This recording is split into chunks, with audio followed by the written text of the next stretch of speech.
जब से भारतीय जनता पार्टी की सरकार दिल्ली में बनी है, लगातार रोजाना दिल्ली की जनता को किसी न किसी रूप में नया तोहफा रोजाना मिलता है। And he was shivering, Mama, what happened? Mama, what happened? Why are you crying? क्या हुआ पापा को? क्या हुआ बड़े पापा को? उसने गोली चलाई जो मेरे छोटे भाई पंकज को लगी, सीने में लगी और वो डेथ हो गई। मेरे भतीजे को मुस्लिम समझ के मारा। ये पता थी कि मार तोड़ हो गई है, जिन्हें पता थी कि जान से मार दिया है पुलिस वालों ने उसे। इतना हीरा था मेरा दामाद, इतना हीरा कभी निगाह उठा के नहीं देखता था बिल्कुल भी किसी। हथियारों को फांसी दो, हथियारों को फांसी दो। मुझे वो चाहिए उसकी एनकाउंटर चाहिए, बात खत्म।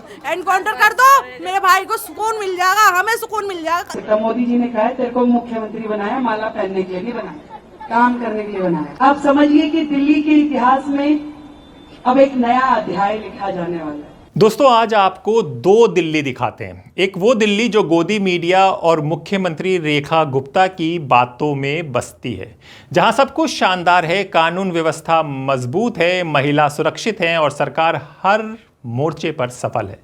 तो पहले दिल्ली की मुख्यमंत्री रेखा गुप्ता की बात सुनिए और देखिए कि दिल्ली कितनी खूबसूरत है। ये खुशी है कि दिल्ली की जनता को इस एक साल में, जब से भारतीय जनता पार्टी की सरकार दिल्ली में बनी है, लगातार रोजाना दिल्ली की जनता को किसी न किसी रूप में नया तोहफा रोजाना मिलता है।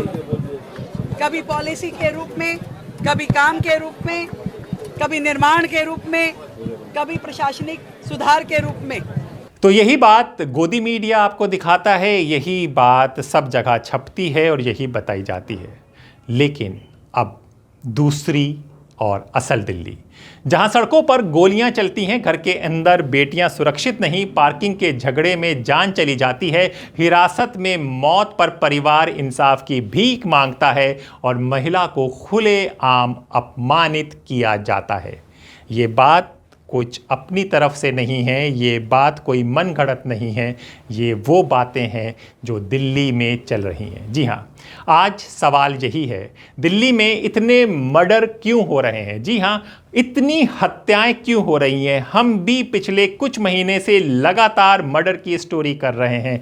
मुस्तफ़ाबाद का आपको 15 साल का सुभान लड़का याद होगा जो हाफिज़ कुरान था, उसको मार दिया जाता है। फिर वही मुस्तफ़ाबाद में 23 नंबर गली में कैफ को मारते हैं, चाकू से मारते हैं लड़के 400 और 500 रुपए के लिए, और उनकी दिलेरी देखिए, वो वीडियो सोशल मीडिया पर डालते हैं कि भाई ने मर्डर कर दिया। इतनी हिम्मत, इतनी ताकत, इतना हौसला कहाँ से आ रहा है? कहीं तो प्रशासन की कमी है कि अपराधी इतने आम खुले में मर्डर करते हैं और अपने वीडियो वायरल कर देते हैं। कैफ की बहन भी इंसाफ मांगती दिखी और ऐसे हर बेटी, हर बहन, हर बीबी इंसाफ मांग रही है। वो भागा था, वो देख लिया तो वो भाग के मेरा बचा लो। पर किसी ने नहीं बचाया उसे, किसी ने भी, सबने देखा। एक बार तुम लोग दूर से पत्थर मार देते उसके सर पे, कुछ तो कर देते उसने। मैंने तो कोशिश करी, पर उसकी छुरी भैया कितनी लग गई थी, वो तो बचा भी नहीं। आप पुलिस वाले ये कह रहे हैं वो नाबालिग है जिसने मारा। मैं कैसे मान लूं नाबालिग है वो? कैसे समझ लूं? मेरा भाई गया है, मेरी माँ का बेटा गया, उनसे पूछो उनका दिल कैसा हो रहा है। उसका दिल चटनी कर दिया, मेरी माँ का दिल फट गया, मेरा बाप अधमरा हो गया है। उनसे पूछो कैसे मेरा भाई, किस तरीके से उसको तकलीफ होगी। पूरा आधा घंटा उसकी सांसें चली, ऑक्सीजन उसके मुंह में नहीं लगा, शास्त्री पार्क ले गया, वहाँ वेंटिलेटर नहीं मिला, मर गया वो बेचारा है। पुलिस वाले कह रहे हैं नाबालिग है, कड़ी से कड़ी सजा देंगे। हमें सजा नहीं चाहिए। मैं पुलिस से ये अपील कर रही हूँ, मुझे सजा नहीं चाहिए, मुझे वो चाहिए उसकी एनकाउंटर चाहिए, बात खत्म। एनकाउंटर कर दो, मेरे भाई को सुकून मिल जाएगा, हमें सुकून मिल जाएगा। जिसने मारा उसका बदला ये, नहीं तो आज तुम वो फिर कल को निकल के आ जाएगा, फिर उसके बाद किसी का भी मार देगा। उसने मारा और कल ही उसने वीडियो डाल दी। इतनी हिम्मत, मैं कैसे मालूम वो नाबालिग है? उसने वीडियो डाल दी, मतलब वो तो पुलिस वालों को मुंह पे थप्पड़ मार रहा है, वो दिखा रहा है ये देखो मैंने मारा और फिर वीडियो बना के उसने पोस्ट कर दी। तो ये चीज पुलिस वालों को सोचनी चाहिए ना, दिल्ली पुलिस को सोचनी चाहिए। हर हफ्ते हर 15 दिन में एक मर्डर दिल्ली में हो जाता है और क्या दिल्ली सरकार इसकी जिम्मेदार है? ये एक सबसे बड़ा सवाल है। आज इसी सवाल का हम लोग जवाब ढूंढेंगे। नमस्कार, मेरा नाम हैदर अब्बास नकवी है और आप लोग मुझको इस वक्त दा स्वतंत्र पर देख रहे हैं। आइए पूर्वी दिल्ली के प्रीत विहार इलाके पर चलते हैं। पार्किंग, दिल्ली में सबसे बड़ी समस्या पार्किंग और पार्किंग को लेकर क्या क्या हो जाता है, अभी तक लोगों को राहत नहीं मिली है। यह कहानी प्रीत विहार की है। प्रीत विहार में गौरव शर्मा, जिसका शक्करपुर में घर था, जो घर बन रहा था, प्रॉपर्टी डीलिंग का काम करता था, उससे पहले गुजरात में जीएसटी के चलते जेल जा चुका था, 2 शादियां की हुई हैं, 2 बच्चे हैं, बंदूक रखता है बिना लाइसेंस की। ये प्रीत विहार में घर किराए पर रहता है। अब इसी प्रीत विहार के पास वाली बिल्डिंग में पारस नाम का आदमी रहते हैं। पारस का परिवार है, माँ बाप हैं और पारस का एक भाई पंकज नोएडा में रहता है। रात का वक्त होता है, पारस की गाड़ी और इनका विवाद होता है। फिर दूसरी गाड़ी आती है तो पारस अपने भाई पंकज को बुलाता है कि भाई यहाँ पर विवाद हो रहा है। इधर पार्किंग का विवाद इस तरह बढ़ जाता है कि पहले गौरव जब वापस आता है तो उसकी जगह पर पारस की बैलूनो खड़ी होती है। वो फ़ोन करता है तो पारस कहता है कि हम लोग बाहर गए हुए हैं, आप हमारी पार्किंग में अपनी गाड़ी लगा लो। तो वो अपनी गाड़ी पार्किंग में लगा लेता है पारस की, और जब पारस रात को आता है तो पारस उसकी पार्किंग में अपनी गाड़ी लगा देता है। अब रात के कुछ और देर होती है तो यही गौरव एक दूसरी गाड़ी लेकर आ जाता है और फिर पारस को फ़ोन करता है कि अपनी गाड़ी तुम हटाओ, मैं यहाँ पर अपनी गाड़ी लगाऊंगा। पारस का जवाब सही था कि भाई मैंने तुम्हें अपनी पार्किंग दे दी है तो अपनी गाड़ी वहाँ पर तो लगा रखी हो। हर टेनेंट को, हर किराएदार को एक पार्किंग मिलती है। लेकिन बात बढ़ती है। इस बात को बढ़ने में पारस अपने भाई को बुलाता है। भाई नोएडा में होता है, उसकी बीवी प्रेग्नेंट होती है। यहाँ पर जब आते हैं तो ये गौरव 2-4 एक अपने बेटे को और 2-3 लोगों को और लेकर आता है। शराब के नशे में होता है और बंदूक चला देता है और जो पंकज नोएडा में आता है उसके सीने पे गोली लगती है। 3 राउंड फायरिंग होती है और उसकी मौत हो जाती है। मैं तो यहाँ पे नहीं था, लेकिन ये गाड़ी जो है, जो ये खड़ी हुई है, ये यहाँ पे उनकी खड़ी हुई थी। मेरे चाचा का लड़का लगता है, पारस और पंकज, उनकी गाड़ी थी। तो वो जो सामने गाड़ी खड़ी है वो फर्स्ट फ्लोर पे, नीचे वाले फ्लोर पे किराएदार रहता है, गौरव नाम है उसका। उसने आके गाड़ी हटाने के लिए बोला और तो उसने ये बोला कि साथ में हमारा दूसरा घर है, वहाँ पे गाड़ी खड़ी कर लो। लेकिन पहले वो गाली गलौज करता रहा। फिर बाद में लोगों ने मतलब बीच बिचाव करके मामला शांत किया। वो फिर बाद में लोगों को लेके आया और उसने गोली चलाई जो मेरे छोटे भाई पंकज को लगी, सीने में लगी और वो डेथ हो गई। दिल्ली की सड़कों पर ये नज़ारे अब आपको देखने को मिल रहे हैं। लोग मोमबत्तियां लेकर प्रोटेस्ट कर रहे हैं। न्याय दो, हमको न्याय दो। We want justice. We want justice. We want justice. We want justice. We want justice. We want justice. We want justice. हमको न्याय दो, हमको न्याय दो। We want justice. We want justice. We want justice. Justice. न्याय दो, न्याय दो, न्याय दो, न्याय दो, न्याय दो, न्याय दो। भारत प्यारों को फांसी दो, फांसी दो। भारत प्यारों को फांसी दो, फांसी दो। Justice. We want justice. We want justice. We want justice. हथियारों को फांसी दो, फांसी दो। हथियारों को फांसी दो, फांसी दो। We want justice. फांसी दो, फांसी दो। हथियारों को फांसी दो, फांसी दो। हथियारों को फांसी दो, फांसी दो। हथियारों को फांसी दो, फांसी दो।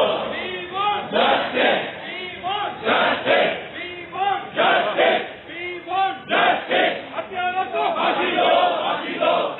अब यहाँ पर हम आपको ये भी बता दें कि इतना हौसला कैसे बुलंद हो जाता है। मुझे ज़्यादा नहीं पता यहाँ क्या हुआ था, क्योंकि जब ये सब हुआ मैं नोएडा में थी अपने घर पे। मेरे इन लॉज यहाँ रहते हैं, मेरे मदर इन लॉ, मेरे फादर इन लॉ, मेरे ब्रदर इन लॉ। रात को 11:15 बजे हम लोग बाहर पूरे दिन मार्केट में थे, मेरे हस्बैंड पंकज और मैं।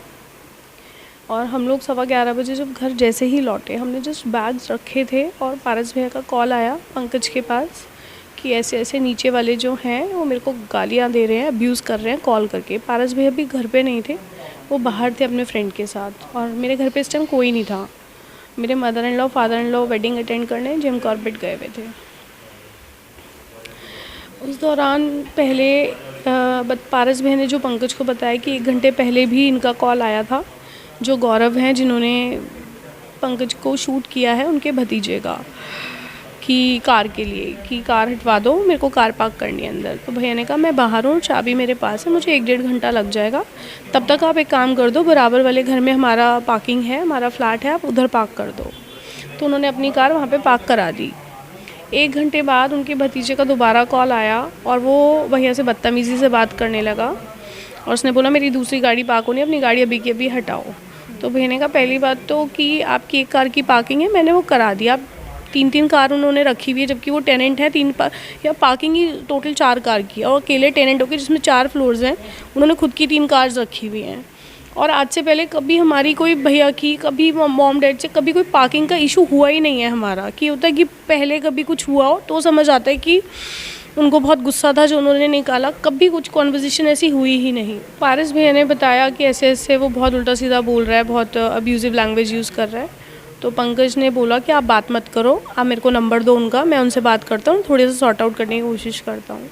और ये सब कॉन्वर्सेशन मेरे सामने हुई थी पंकज की। तो पंकज ने उनको कॉल करा, जिनका नाम गौरव है, उन्होंने फ़ोन उठाया और पंकज ने उन्हें, भाई साहब बहुत ही अच्छे से बात कर रहे थे पंकज, मेरे हस्बैंड उनको समझाने की कोशिश कर रहे थे कि भाई साहब ये कौन सा तरीका है बात करने का, आपकी दूसरी गाड़ी आप इधर उधर लगा लो, आपकी एक कार की पार्किंग पहले तो बनती है, वो आपको मिली हुई है, आपने इतनी सारी कार्स रखी हुई है टेनेंट्स होके, तो वो तो कोई बनता नहीं ना, ऊपर से आप बदतमीज़ी कर रहे हो सामने कि वो उनकी बेटे की, आपका भतीजा जो है पारस के बेटे की उम्र का है, उनके साथ इतना गंदा बोल रहा है, अब्यूज़ कर रहा है और उनको बोल रहा है मारेगा, ये करेगा।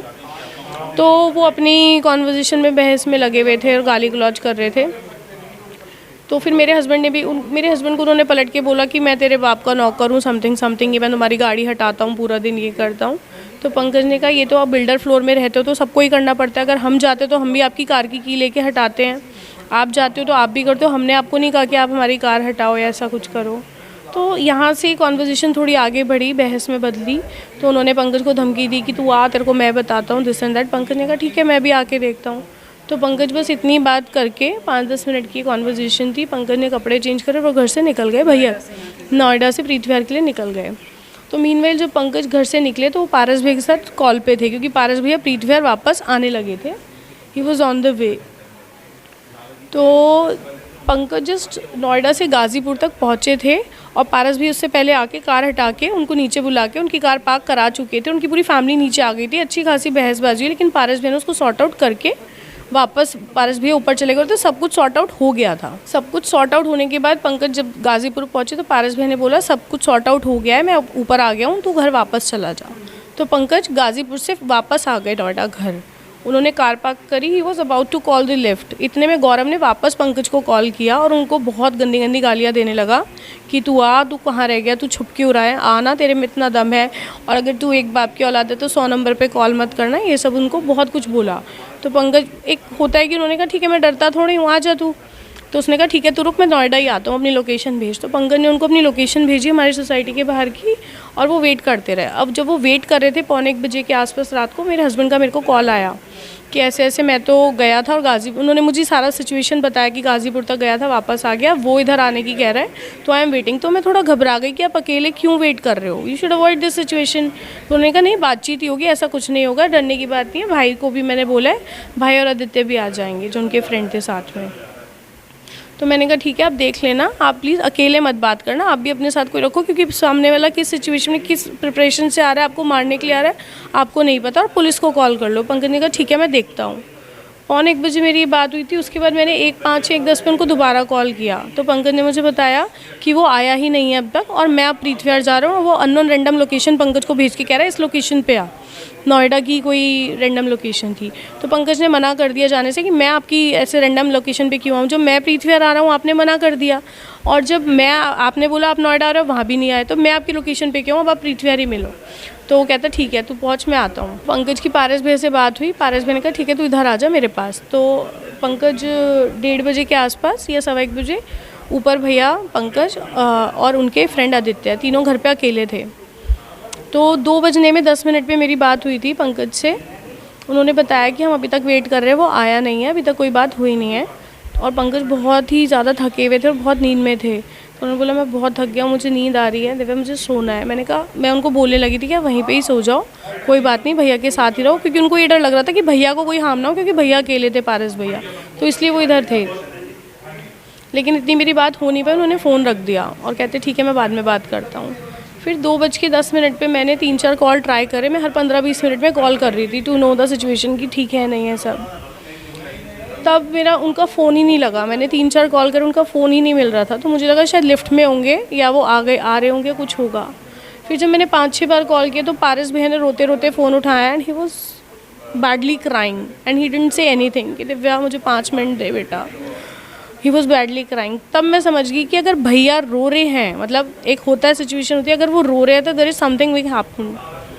और तब मैंने अपने 5 साल के बेटे को उठाया एंड ही वाज शिवरिंग, मम्मा व्हाट हैपेंड, मम्मा what happened, why are you crying, क्या हुआ पापा को, क्या हुआ बड़े पापा को। मेरे पास जवाब नहीं था उनको देने के लिए।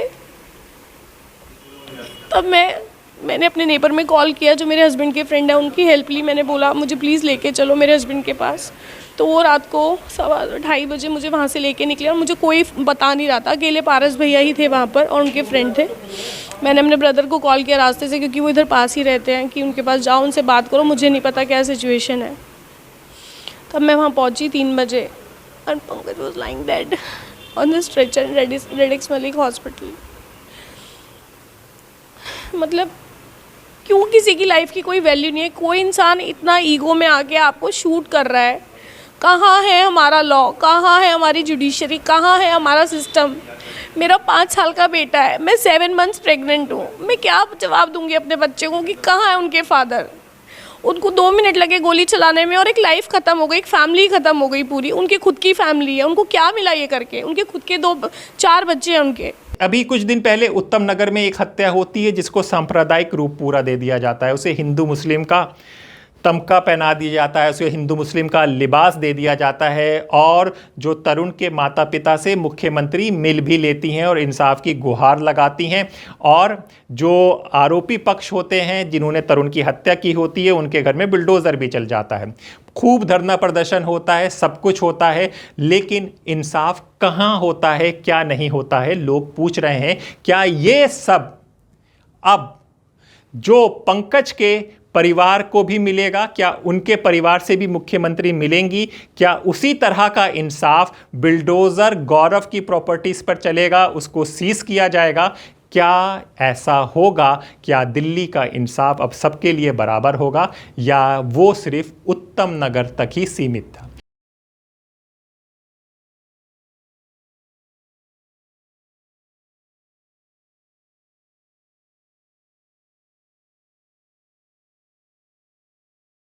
यहाँ पे बात नहीं रुकती है। जब इस तरह के इंसाफ होने लगते हैं तो अपराधियों के हौसले बुलंद होने लगते हैं। इसी को हम आपको समझाएंगे। जी हाँ, दूसरी घटना दिल्ली की। एक वरिष्ठ IAS अधिकारी की 22 वर्षीय बेटी अपने ही घर में मृत पाई गई।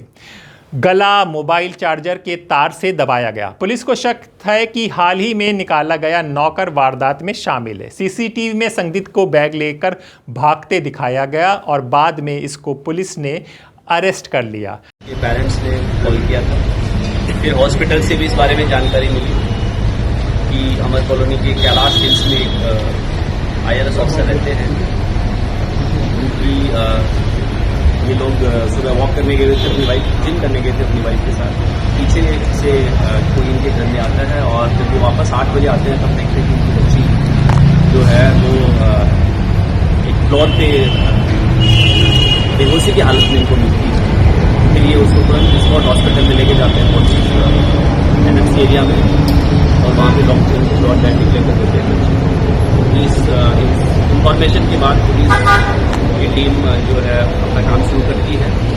बहुत सारी टीम्स इसमें हमने लगाई थी। प्रारंभिक जानकारी के बाद जो डाउट है वो जो इनका एक नौकर था राहुल मीणा, जिसको करीबन 1.5 महीना पहले इन्होंने किसी वजह से निकाला था, इसके ऊपर जाता है। जिसके बाद में हमें CCTV फुटेजेस भी मिलते हैं और साथ ही बहुत सारे आई विटनेसेस से पता चलता है कि वो सुबह इस घर में आया था। करीबन 6:30 के आसपास वो कॉलोनी में आता है। 6:39 के आसपास वो घर के अंदर प्रवेश करता है और करीबन 7:20 पे वो घर से निकल जाता है। इस दौरान ये घटना उसने की है। उसके बाद बहुत सारी टीम्स आगे की जानकारी के हिसाब से काम करती है और इसमें हमने करीबन 15 से ज़्यादा टीम्स अलग अलग एरियाज में भेजी थी, खास करके राजस्थान में जहाँ का ये रहने वाला था, राजगढ़ तहसील अलवर में, जयपुर, दौसा और इसके अलावा बहुत सारी टीम्स और इलाकों में, खास करके दिल्ली के अलग इलाकों में जहाँ पे इसकी रहने की संभावना थी। करीबन शाम को इसको हमने द्वारका के एक ओयो होटल से इसको हमने अरेस्ट कर लिया है। अब बात यह है कि अगर IRS अधिकारी की बेटी सुरक्षित नहीं तो आम परिवार अपनी बेटियों की सुरक्षा किससे मांगे। अब ये जो तीसरी घटना हम बताने जा रहे हैं ये और दर्दनाक है। जहांगीरपुरी में 35 वर्षीय अनीस मलिक की मौत पर परिवार फूट फूट कर रो रहा है। आरोप है कि पुलिस हिरासत में पिटाई के बाद उनकी जान चली गई। जब जनता पुलिस से डरने लगी तो न्याय कौन देगा। हिंदुस्तान लाइव के फरहान आया ने कुछ लोगों से बात की है, पहले वो सुन लीजिए और फिर हम लोग आगे चलते हैं। मुस्लिम समझ के मारा, मेरे भतीजे को मुस्लिम समझ के मारा। मेरे भतीजे की छोटी छोटी बेटी है, उनको कौन देगा? मेरा बेटा, मेरा अनीस बेटा।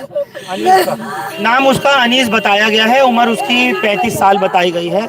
बस ये लोग कह रहे हैं कि हमको तो उन कसूरवार पुलिस वालों के खिलाफ कार्रवाई हमें चाहिए जिन्होंने मार पिटाई की है। तमाम लोग हैं, ये तमाम महिलाएं हैं और ये जहांगीरपुरी थाने के बिल्कुल जस्ट बाहर खड़े हैं, सिर्फ उसी इंसाफ की उम्मीद को लेकर के कि किसी भी तरीके से दिल्ली पुलिस के सीनियर अफसरान, सीनियर अधिकारी हमको इंसाफ दिलाएं।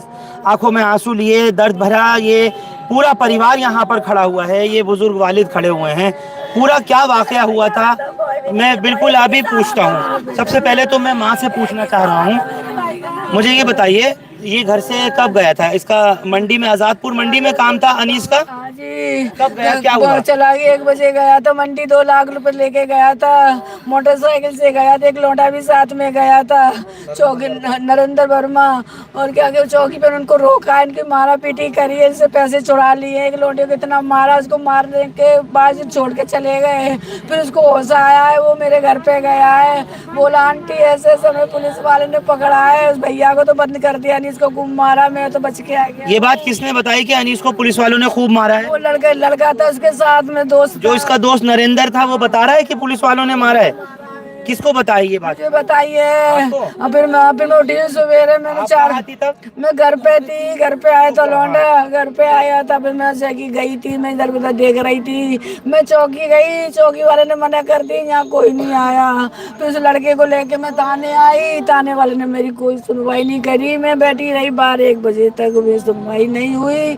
फिर वहाँ से मैं उधर चली गई जगजीवन में देखने के लिए। मैं जगजीवन में होगा, जगजीवन में भी नहीं थी। वहाँ पे पोस्टमार्टम में वाले में पता करने की उन्होंने बताया एक लड़का आया हुआ है, इसमें लावारिस में डाल दिया इसको। अच्छा, अनीस की सास लेके आई अलीगढ़ से। मैं बेटी को मेरी शादी में गई, मैं बहन के लड़के की शादी में गई, हमें पता न थी। जी पता थी कब मार तोड़ हो गई है, जिन्हें पता थी जान से मार दिया है पुलिस वालों ने उसे। इतना हीरा था मेरा दामाद, इतना हीरा, कभी निगाह उठा के नहीं देखता था बिल्कुल भी किसी को। आपकी बेटी को कैसे रखता था? मेरी बेटी अच्छी रहती, बहुत अच्छी रहती, मेरी बेटी बहुत अच्छी रहती। बच्चों को इतना मरा जाता, बेहिसाब मरा जाता बेटी बच्चियों को। बच्ची तीन को बहुत चाहता था, प्यार करता। इतना प्यार के बच्ची लेटरिन तक मैं नहीं जानती थी। बाप को हम ना माँ को जाने दे। मेरी 15 दिन से माँ रह रही, आज आने वाले। मैं इंतजार कर रही, अनीस आ रहा है, अनीस आ रहा है शादी लेने के लिए अपनी बहू को। कोई बहन नहीं है, अनीस की कोई भाई नहीं है, कोई बहन नहीं है, एक लौता बेटा है अनीस। और उसका एक पागल भैया है, वो लूला है, बिल्कुल विकलांग है वो। एक भाई है वो विकलांग। हाँ। हम इस वक्त नरेंद्र के साथ में हैं, जो बुरी तरह से इस वक्त रो रहा है और बस सिर्फ अपनी बात बताना चाहता है। नरेंद्र, हिम्मत रख करके आपको बात करनी है ताकि आप सच्चाई बता सको दुनिया के सामने। ठीक है सर। हिम्मत रखो। सबसे पहले मुझे एक बात बताओ कि अनीस के साथ में आप थे? हाँ जी। आप लोग कहाँ जा रहे थे, क्या वक्त था? सर हम मंडी जा रहे थे, उस टाइम मेरे ख्याल से 2:30 या 3 बज रहे थे। आजादपुर मंडी? हाँ जी। फिर हम जा रहे थे तो आगे जाके चौकी लगती है सिविल के चौक कोने पे, तो वहाँ पे 4-5 पुलिस वाले खड़े थे। उन्होंने बोला, कौन सी गाड़ी से जा रहे थे? सर मेरी गाड़ी थी पैशन प्रो, DL नंबर है उसका 8136। तो कौन चला रहा था वो? सर चला मैं रहा था उस टाइम पे। अनीस पीछे बैठा हुआ था? सर वो पीछे बैठे थे। तो नरेंद्र, आप और अनीस दोनों ही रोजाना मंडी जाते थे जहांगीरपुरी से आजादपुर? नहीं सर, फिर कभी कभी जा करता हूँ, कभी कारों के संग में उसके। अच्छा। कभी कभार। फिर रात को मैं घर पे था, उसका फोन आया था, कह रहा भाई मंडी चल रहा है, एक बार आ जा। मैं कहा ठीक है भाई आ रहा हूँ। अच्छा। तो सी ब्लॉक में से जा रहे थे अंदर से हम, तो आगे चौकी है, चौकी के पास वो लगे हुए थे बैरियर, तो वहाँ खड़े थे 4-5 पुलिस वाले। उन्होंने बोला रुको, तो सर जी मैंने रोक दिया, तो वो छूटते बोले गाली दे रहे थे। नहीं गाली नहीं, गाली मत दीजिए क्योंकि लोग आपको लाइव सुन रहे हैं, देख रहे हैं। सर जी छूटते उन्होंने गाली बकी। अच्छा। तो उन्होंने बोला तुम चोर चक्के हो। अच्छा। चोर चक्के? मैं सर जी हम चोर चक्के नहीं, हम सर जी मंडी जा रहे हैं। हाँ। और इसके पापा का बिजनेस है, व्यापारी है इसके पापा, तो गाड़ियाँ आती है किसानों को पैसा देना, वहाँ जा रहे हैं। तो नहीं बोले, वो फिर गाड़ी देने लगे उल्टी सीधी। उन्होंने छूटते था एक थप्पड़ मार दिया हनीस के, तो हनीस बोला कोई बात नहीं भाई चल रहे हैं, लेट हो रहे हैं। कौन, किसी पुलिस वाले को जानते हो जिसने मारा है? हाँ सर जी। क्या नाम है उसका? नाम, एक का नाम जितेंद्र है और एक का नाम कुलदीप है। तो जितेंद्र और कुलदीप दोनों ही पुलिस की पिकेट पे खड़े हुए थे? हाँ सर जी। यानी आपको जो रोका है वो उन्होंने बैरिकेड लगा रखे थे? आप मोटरसाइकिल स्कूटी पे थे? सर जी हम बाइक पे थे। आपकी बाइक को देख करके रोका कि आप लोग रुक जाओ। हेलमेट पहने हुए थे दोनों? नहीं सर, हेलमेट नहीं पहने थे। नहीं सर। ठीक है, फिर? तो सर जी उनने बोला अनीस ने भाई चल छोड़ जान दे, मार दे, कोई बात नहीं। हम थोड़ा आगे चल दिए, आगे गए तो उन्होंने हमारे आगे गाड़ी अड़ा दी। तो वो बोला, फिर बोला वो गाली दे के, फिर हमने कुछ नहीं बोला, फिर भी बोले चोर से कहाँ जा रहे हो, चोर हो, चक्के हो, रात को चोरियाँ करते हो। मैं कहा सर जी हम चोरी नहीं करते हैं, हम घर से आए मंडी जा रहे हैं, फलों का काम है। हाँ जी सर। फिर? सर जी गाड़ी आती है, फल का काम है, सिर्फ वहाँ जा रहे हैं। तो वो बोले कि नहीं तुम चोर चक्के हो। तो उसने, जो जितेंद्र था, उसने मेरे बाल पकड़े और मुझे घुमा दिया और रोड पे घेर दिया। बस सिर्फ इतनी बात के ऊपर कि आप जो है बिना हेलमेट के स्कूटी बाइक से जा रहे थे, सिर्फ इसी बात के ऊपर गाली गलौज बदतमीजी ये जो सबकी सुन रहे हैं ना आप, ध्यान से सुनिएगा। ये एक लौता गवाह है, एक लौता गवाह है अनीस के इस मामले का जिसमें उसकी मौत हुई है, जिसको पुलिस के अफसर कह रहे हैं कि ये कस्टोडियल डेथ नहीं है, पुलिस वालों ने इनको नहीं मारा। एक लौता गवाह है ये नरेंद्र वर्मा। फिर? तो सर उन्होंने जब गिरा मुझे रोड पे, और उन्होंने रोड पे गिर के मेरे को बहुत मारा, यहाँ पे लाते मारी, पेट पे लाते मारी, मेरे मुंह से खून निकल गया, देख सकते हो अब भी मेरा होठ ऐसा है। ये सब जो मारा हुआ है पुलिस ने मारा हुआ है? सर उन्होंने रोड पे गिर के मारा था। ये देखो सर, ये मेरा कंधा, ये देखो आप देख सकते हो पूरा टूटा हुआ मेरा कंधा। अच्छा। बहुत मार रखा मेरा, आप मेरी हालत देख सकते हो। इतना बुरी तरह से क्यों? क्या वो दिमाग खराब हो गया था उनका? वो नशे में थे। आपको कैसे पता? सर जी क्योंकि उनके मुँह से महक आ रही थी बहुत गंदी, दोनों के। हाँ सर जी, मगर मैं नहीं पी रखी थी, उनके मुँह से बहुत गंदी महक आ रही थी और मारे जा रहे हैं और गाली दे जा रहे थे बहुत बुरी बुरी। वही अनीस ने क्या किया था? अनीस ने सिर्फ कुछ नहीं करा सर जी, उन्होंने सिर्फ ये बोल दिया था सर जी गलती हो गई है, कोई बात नहीं, हमने आप रुकवा रहे थे, हमने नहीं रोकी, बस सिर्फ गलती इतनी थी बस। अच्छा, गाड़ी वो रुकवा रहे थे, आपने नहीं रोकी। तो कल अनीस के बारे में ये भी पता लगा कि उसके पास मंडी जा रहा था फल लेने के लिए, तो 2 लाख रुपए भी थे? हाँ जी पैसे थे? हाँ जी, दोनों जगह पैसे थे उसके। अच्छा। और मेरे पास 2 फोन थे, एक मेरा था और एक हनीस भाई का था। तो पुलिस वाले ने पहले तो मेरे थप्पड़ मारे, मुझे घेर दिया, घेरने के बाद फिर मुझे बोला तेरी जेब में क्या है? मैं कहा सर जी 2 फ़ोन है। कह रहा किस किस के हैं? मैं सर जी ये मेरा है और ये इनका। कह रहा नहीं ये चोरी के हैं। मैं कहा सर जी देख लो मेरे फ़ोन पे मेरी फ़ोटो है, देखो। तो मैंने उनको फ़ोटो भी दिखाई थी। कह रहा नहीं चोरी का है। तो मैं बोला सर जी चोरी का नहीं है हमारे। फिर चेक करा हनीस भाई की जेब में, उनके दोनों जेब में पैसे थे, 4-5 गड्डी थी उनकी जेब में, उन्होंने वो भी निकाल लिया। अब वो इतने पैसे ले लिए पुलिस वालों ने? हाँ जी। उसी ने, जितेंद्र ने? सर जी उसने कुलदीप कुलदीप ने, जितेंद्र ने मेरा फ़ोन लिया था। अच्छा। दोनों फ़ोन ले रहे थे। तो वो ऐसे बेरहमी से मार दिया कुत्ते की तरह, बिल्कुल। अनीस को भी? और उसको भी मारा था। सर जी मैं तो ऐसा हो गया था मैं मर गया हूँ। तो ये रोड पे मार रहे थे, इतनी बुरी तरह पेल रहे थे? मार रोड पे रहे थे वो। अच्छा। और रोड में मार रहे थे। तो मैं ऐसा पड़ गया, मैं बेहोश हो गया हूँ। तो उन्होंने सोचा कि ये तो मर गया है, इसे छोड़ो, इसको ले चलते हैं। अच्छा, उनको लगा कि आप मर गए। हाँ, अच्छा, उन्होंने सोचा कि तो मर गया है, ये छोड़ो। तो वो उसको बिठा के ले गए और मेरी गाड़ी की चाबी भी ले गए थे वो, पैसेंजर की। अच्छा। और तो जैसे वो चले गए, मैं उठ के वहाँ से भागा। सर मुझे ये नहीं पता मैं कौन सी गली में चल रहा हूँ और कहाँ चल रहा हूँ, मगर मैं फिर भी अपना हौसला रख के अपनी जान पे मैं घर गया। अनीस के पहले गया मैं अपने अंकल के यहाँ पे। हाँ। एक जानकार अंकल है, उनके वहाँ पे गया, उनको मैंने ऐसे बताई। तो उन्होंने बोला एक काम कर, सुबह हो गई है, तू अपने उस्ताद जी के पास जा।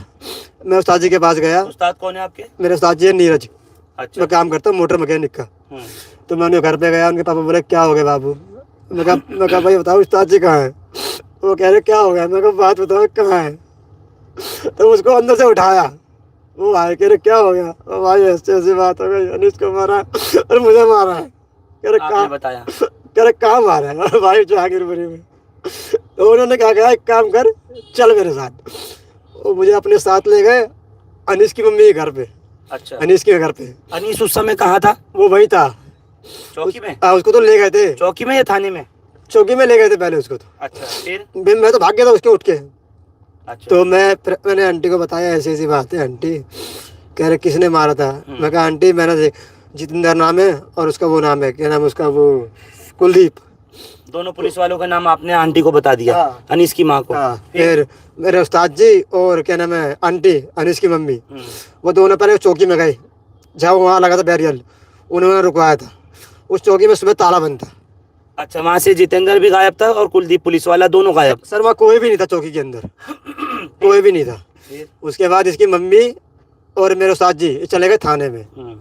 थाने में पर जाके पता चला कि वो यहाँ ही नहीं। जी, तो ये सुना आपने। खाली यहाँ तक भी नहीं है, अब देखिए किस तरह से परेशानी एक आम आदमी फेस कर रहा है। दक्षिण दिल्ली के गार्गी कॉलेज जैसे गर्ल्स कॉलेज में भी दबंगई की खबरें सामने आई। महिलाओं का अपमान, छात्राओं में डर और पुलिस मौन। हेलो पीएम सर, अब महिला हियर। मुझे ये वीडियो बनाने की आवश्यकता इसलिए पड़ी है क्योंकि हाल ही में गार्गी कॉलेज जो दिल्ली में है उसमें इलेक्शंस होने थे और इनके जो इलेक्शंस हैं वो बिल्कुल डूसू की इन्फ्लुएंस के बाहर हैं। और इस इलेक्शंस में एक ऑल फीमेल कॉलेज में एबीवीपी के आर्यमन, जो इस समय डूसू के प्रेसिडेंट भी हैं, वो एक लंबी चौड़ी फौज लेकर girls college, Gargi girls college का मेन गेट तोड़कर कॉलेज के अंदर पहुंच जाते हैं। सर मुझे पता चला आजकल आप बहुत विमेन रिलेटेड इश्यूज उठा रहे हैं और बहुत कंसर्न्ड है विमेन के लिए, तो मैं आपसे इतनी एक्सपेक्टेशन तो रख ही सकती हूँ सर कि एक आदमी जो एक फौज लेकर रक्कस क्रिएट करने जाता है एक ऑल गर्ल्स कॉलेज के अंदर, आप उसके अगेंस्ट एक्शन जरूर लेंगे। मैं आम आदमी पार्टी से हूं और हमारे स्टेट प्रेसिडेंट सौरभ भारद्वाज जी ने बार बार यहाँ के एलजी से भी समय मांगा है मिलने का ताकि इसके ऊपर चर्चा हो पाए। मुझे लगता है अगर आप चाहेंगे तो एक एफआईआर तुरंत प्रभाव से उन गुंडों के ऊपर हो जाएगी जो एक ऑल फीमेल्स कॉलेज में दरवाजा तोड़ के अंदर पता नहीं किस मंशा से जाते हैं, वो तो इन्वेस्टिगेशन के बाद ही पता चलेगा। तो मेरी आपसे रिक्वेस्ट है so that the women of Delhi feel safe, आप इंश्योर कीजिए कि ऐसे गुंडों को पनाह ना दी जाए और इनके ऊपर सख्त कार्रवाई हो। Thank you sir. तो सवाल मुख्यमंत्री रेखा गुप्ता से साफ है, दिल्ली में कानून व्यवस्था किसके हाथ में है? महिलाओं की सुरक्षा कहां है? सड़कों पर गोलियां क्यों चल रही हैं? घरों में बेटियां क्यों मारी जा रही हैं? और अपराधियों में डर क्यों खत्म हो चुका है? दिल्ली सिर्फ बयानबाजी से नहीं चलती, दिल्ली को सुरक्षा चाहिए, जवाबदेही चाहिए, इंसाफ चाहिए। ऐसे में रेखा गुप्ता का एक और बयान वायरल हो रहा है। जब वो नई मुख्यमंत्री बनी थी तो वो अमित शाह ने जब उन्हें बुलाया था तो उन्होंने क्या कहा था, वो भी सुन लीजिए। मोदी जी ने कहा तेरे को मुख्यमंत्री बनाया माला पहनने के लिए बनाया, काम करने के लिए बनाया। मैं कहा तुम रोज बुलाओगे नहीं आ पाऊंगी। मैं कहा एक प्रोग्राम करूँ सबको वहीं बुला लो भाई, वहीं पे आ जाऊंगी और सबसे मिलना हो जाएगा।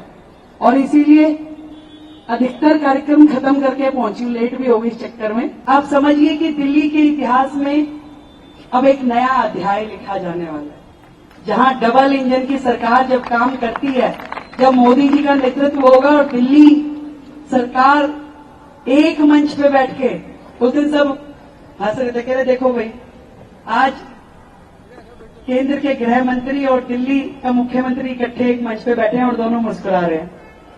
नहीं तो केजरीवाल जी तो खाली दिल्ली सरकार को, मोदी जी को, सारे सिस्टम को गलियाते ही रहते थे। अब वो सरकार आई है जो 27 साल बाद आई है, परंतु एक दूसरे पे दोषारोपण करने के लिए नहीं, सिर्फ काम करने। एक ही एजेंडा है, काम काम और काम। और इसीलिए मैंने तो भाई अपने जितना परिवार है ना, आज ही सुन लो भाई, अब रेखा खाली तुम्हारी नहीं है, पूरी दिल्ली की है। कहीं तुम सोचो भी हाँ भाई ये कह रही मेरी शादी में इसके उसके, भाई नहीं आ पाऊंगे ज्यादा, भाई वो मन से मत लगा ना। अब काम करने के लिए बनाया। तुम ही में तो ये भाभी कह रही बड़ा मजा आता है अभी तेरे को टीवी पे देख के।